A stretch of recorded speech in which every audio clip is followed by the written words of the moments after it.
The numbers coming down is a positive indication. Recoveries also are going up, but as I said, it does not mean we can let our guards down. So we will see the trend and we will see the numbers, especially numbers like the positivity rate, numbers like the hospitalization rate. Obviously, we'll also see if there's any specific growth in any areas. All those aspects we need to be examined. But all said and done, some sort of restriction will still be there.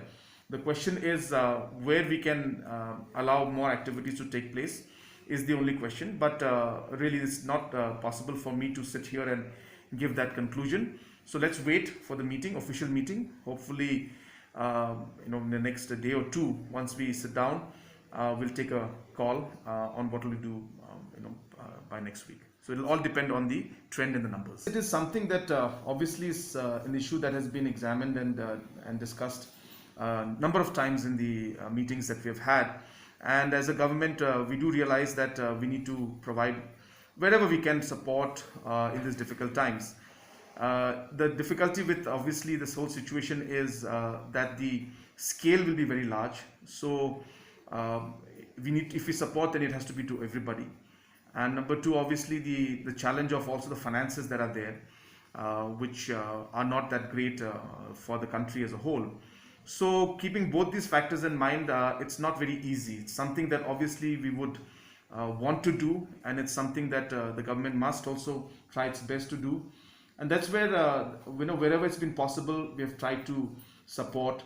So whether it's through the MLAs by releasing certain funds to them, so that they can then take care of the masses as and when they feel necessary at the grassroots level.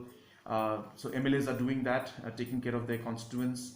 At the same time, we have also given freedom to MLAs in terms of even the SRWP. So number of steps like that where we are allowing, if necessary. Again, it's not a compulsion, but we are giving the option there, and according to situation, people will act. But at the same time, we have also seen that when it came to situations like the patients, the hospital expenditures, we have tweaked the entire MHIS system, and we've managed to increase or enhance the amount of support that they can get to a large extent. We've also decided to give relief of ex gratia to the next of kin. So there have been these small steps that we have done. At the same time, if you look at the entire economic activities, unlike last time where we just went for a complete lockdown and closure of everything, this time it was a very selective process where we tried to see how we could minimize the economic impact on the people. And therefore, to a large extent, agriculture, farming activities continued, but with restrictions. Some construction work continued with restrictions. For some time it closed down. We allowed the MGNREGA work to continue in certain areas with restrictions, of course.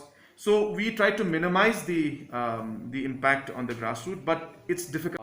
I mean, you also know it, that there is a shortage for it. So the ramping up of all the production units is taking place.